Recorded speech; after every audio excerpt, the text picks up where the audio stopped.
Bonjour. Alors dans une vidéo précédente qui s'appelle Partage d'un classeur hérité, partager un fichier Excel en simultané sans passer par le cloud, je précise que la méthode ne permet pas de partager un classeur contenant des macros. Alors si vous souhaitez revoir cette vidéo, bien je vous la mets dans le lien en haut à gauche. Dans ce nouvel épisode, je vous propose d'étudier comment réaliser une application VBA partagée. Une application placée sur un serveur commun et qui pourra donc être utilisée par plusieurs utilisateurs en simultané. Alors, l'architecture de l'application est assez simple. Sur un serveur commun à plusieurs utilisateurs, un répertoire application dont vous pourrez personnaliser le nom si vous le souhaitez. Alors, je vous laisse cet exemple dans la description. Téléchargez le zip avec le lien et dézippez-le pour obtenir dans le répertoire de votre choix l'architecture suivante.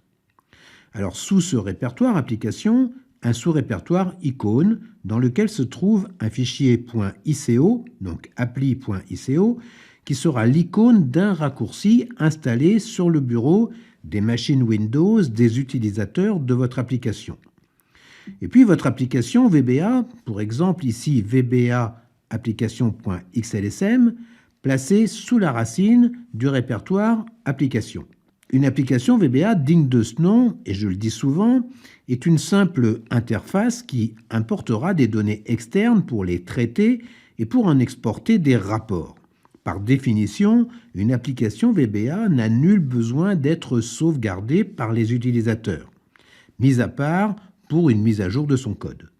Dans les épisodes précédents, j'ai mis à votre disposition des fonctions paramétrées permettant d'importer et d'exporter des fichiers de différents formats XLS, XLSX, CSV, TXT et XML.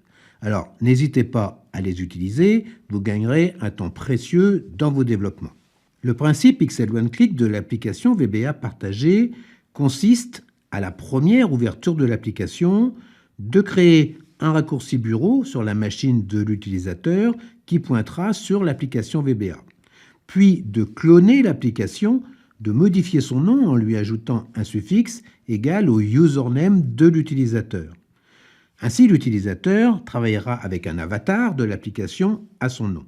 Lorsque l'utilisateur fermera son application, le clone sera tout simplement détruit. Et je vous montre donc à quoi cela ressemble.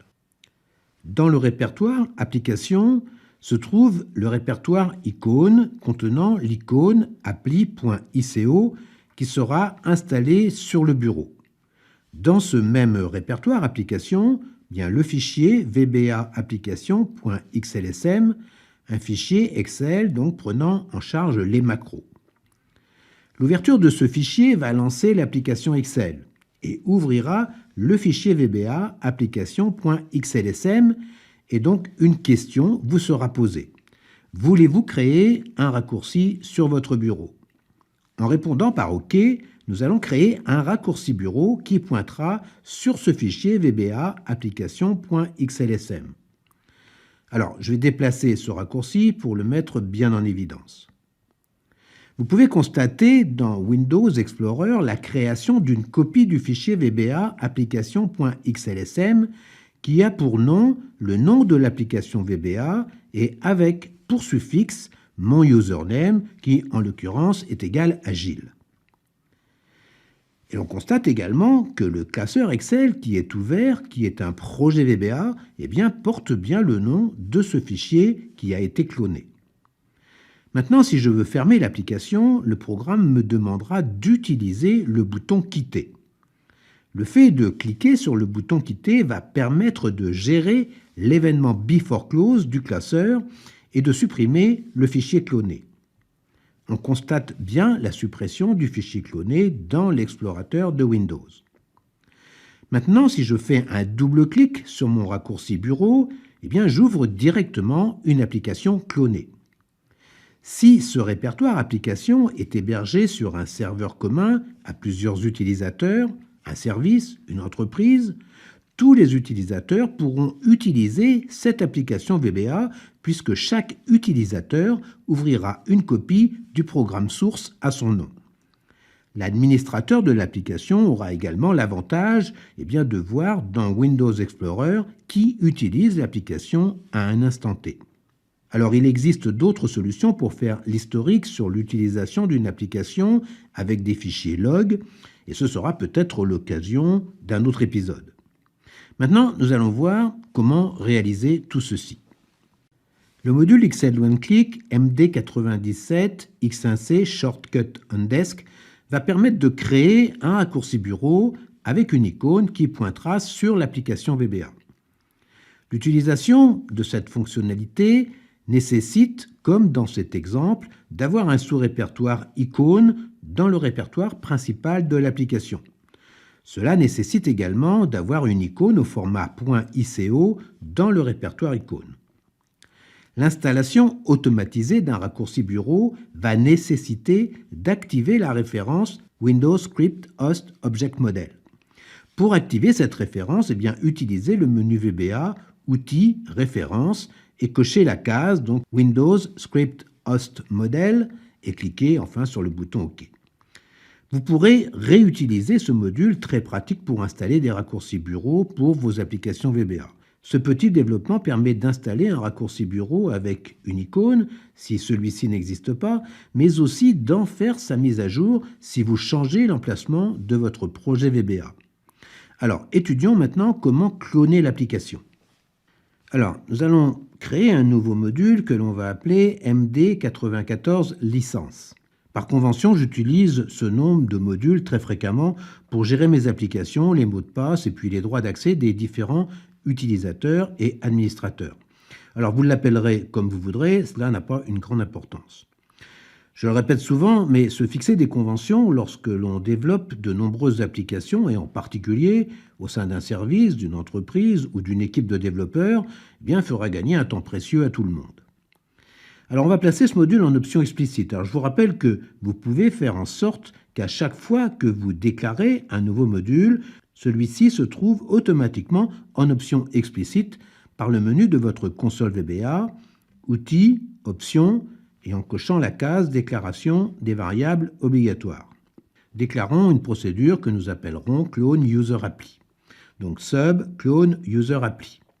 Déclarons deux variables. WBT, une variable objet de type workbook qui sera notre classeur, et une variable user_appli de type variant qui sera le nom de notre application clonée.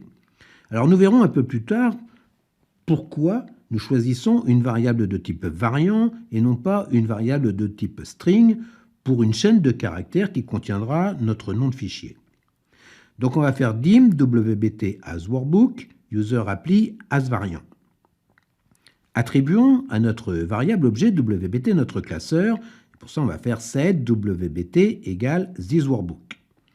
Attribuons à notre variable user_appli le nom de notre classeur user_appli égale wbt.name. Le clone que nous allons créer aura le même nom que notre application, mais avec comme suffixe le nom du username de l'utilisateur. La chaîne de caractères contenue dans notre variable user_appli se termine par .xlsm.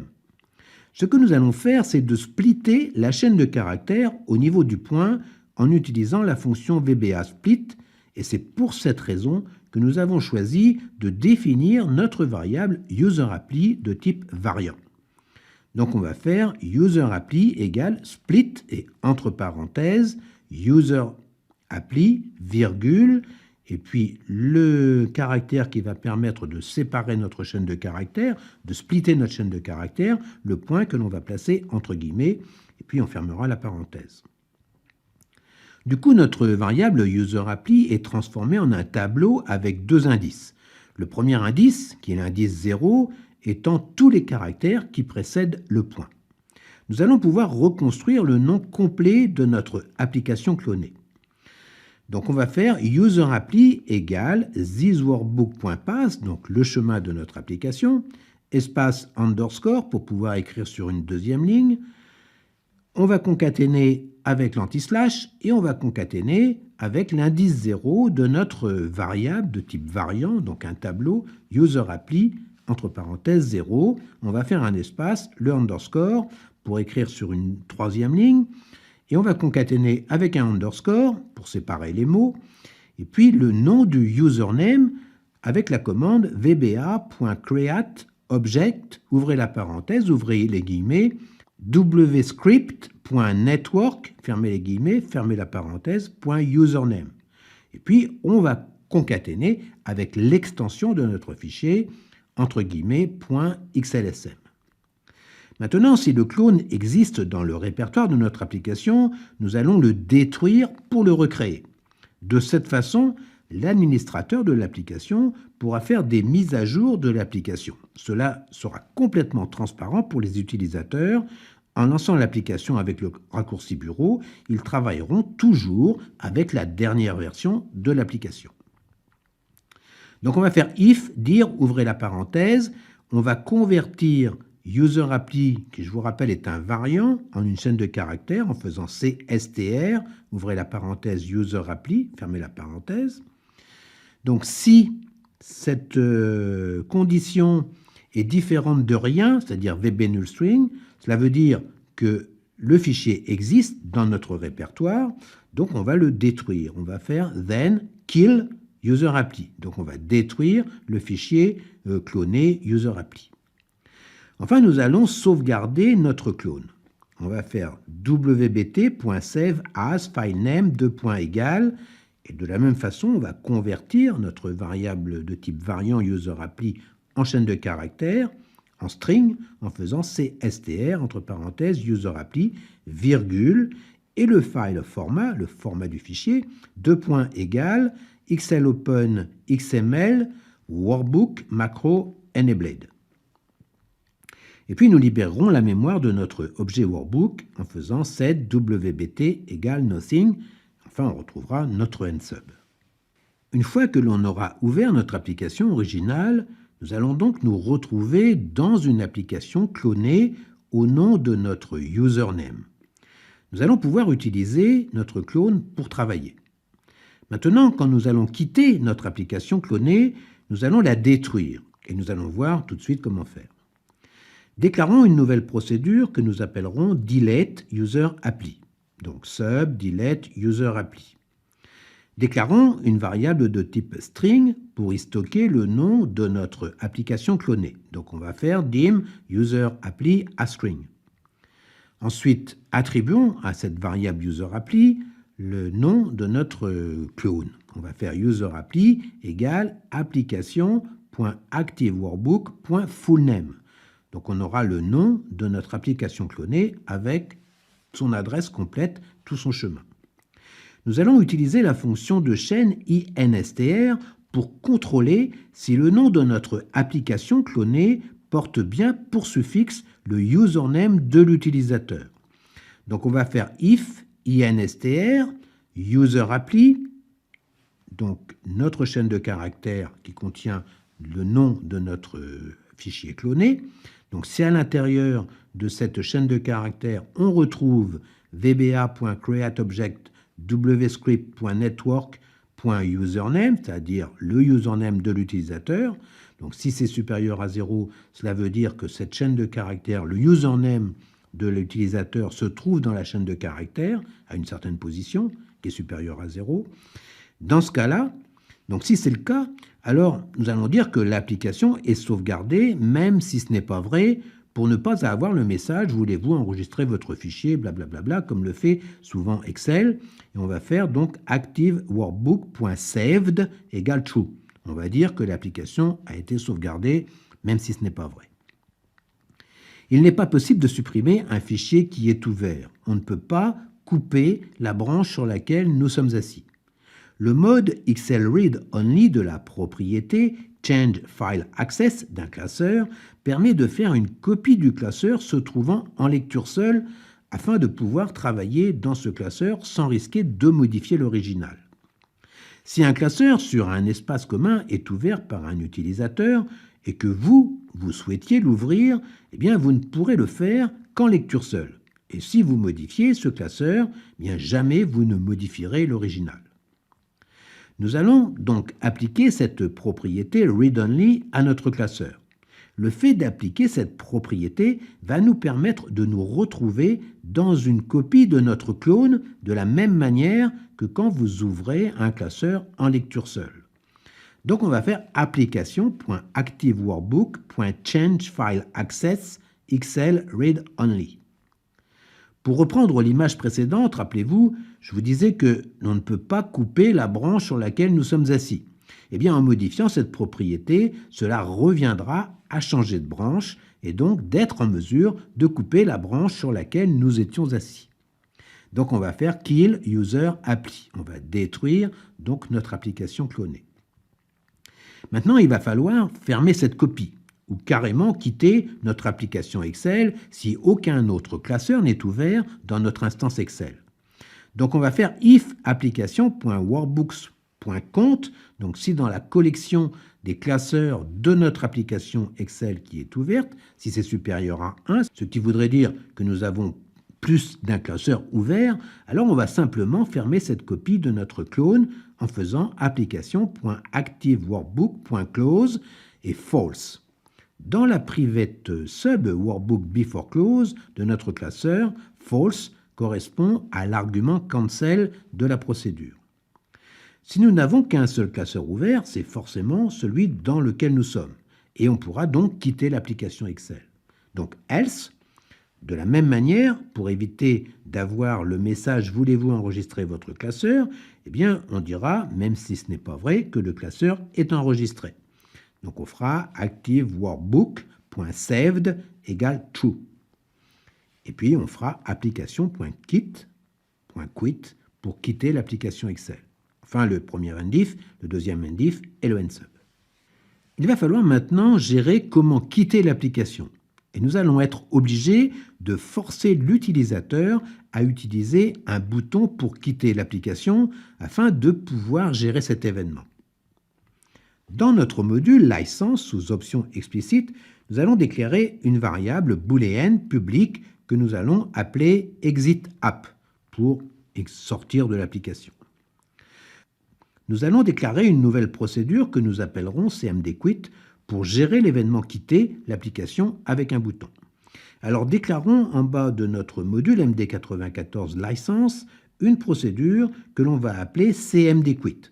Alors rappelez-vous, dans la convention Excel OneClick, les procédures ayant pour préfixe cmd underscore sont lancées par des boutons de commande. Et nous allons dessiner un bouton de commande dans la feuille 1, l'onglet de feuille que j'appellerai également par convention menu. Donc on va faire sub cmdquit, donc exitApp égale true. Nous allons passer notre variable exitApp à true. Nous allons faire appel à notre procédure delete_user_appli et puis on va faire thisWorkbook.close et l'argument cancel, on va passer à false de telle façon à fermer notre classeur. Ensuite, nous allons gérer l'événement beforeClose de notre classeur. Alors revenez dans thisWorkbooks, dans le menu déroulant en haut à droite de la fenêtre du code, sélectionnez l'événement beforeClose. Dans notre private sub workbook beforeClose, cancel as boolean, où l'argument cancel est un argument booléen, quand il sera true, cela voudra dire que l'on ne quittera pas le classeur. Et quand il sera false, qui est la valeur par défaut, eh bien on quittera le classeur. Quand notre variable publique exitApp sera égale à true, l'argument cancel de la procédure sera égal à false. C'est-à-dire que l'on fermera le classeur et on sortira de la procédure. Donc, if exitApp égale true, then cancel égale false, exitSub. Maintenant, imaginons que l'utilisateur veuille quitter l'application avec la croix en haut à gauche, ce qu'il fait sans doute très souvent. Eh bien, notre variable publique exitApp sera par défaut égale à false. Et dans ce cas, nous passerons l'argument cancel à true avec un message « Utilisez le bouton quitter ». Donc on fera else if exitApp égale false, then cancel égale true, et votre message box, utilisez le bouton quitter, et enfin le endif pour fermer la condition. Et puis nous repasserons notre variable publique exitApp à false. Donc on fera exitApp égale false et notre nsub. Alors maintenant, il ne reste plus qu'à renommer notre feuille 1 menu par convention, de dessiner un bouton quitter et puis de lui affecter la macro CMD Quit. Maintenant, pour les administrateurs de l'application, si vous souhaitez modifier vos applications, modifier votre code, faire des mises à jour, eh bien, il faudra donc, pour faire des mises à jour, ouvrir l'application, qui sera donc automatiquement clonée, et la sauvegarder à la place de l'application originale pour que ces mises à jour puissent prendre effet. Voilà, vous avez au travers de cette petite vidéo pédagogique une méthode pour pouvoir partager une application VBA afin qu'elle puisse être accessible à plusieurs utilisateurs et en simultané, chacun pouvant travailler avec une copie du programme source en toute transparence. Alors je le redis chaque fois, mais si vous appréciez ces épisodes, eh bien n'hésitez pas, abonnez-vous à la chaîne, parlez-en autour de vous, et puis un petit pouce bleu, vous savez, à moi ça fait toujours plaisir, puis ça permet de faire remonter les vidéos dans les algorithmes de YouTube. Activez la cloche, ça vous permettra d'avoir la primeur du prochain épisode. Et puis également, si vous souhaitez qu'un sujet particulier soit traité dans un prochain épisode, eh bien laissez votre sujet dans les commentaires, nous essaierons de le traiter ensemble. En attendant, bien portez-vous bien, puis si vous êtes toujours Visuel Basic, je vous dis peut-être ou sûrement à bientôt. Au revoir.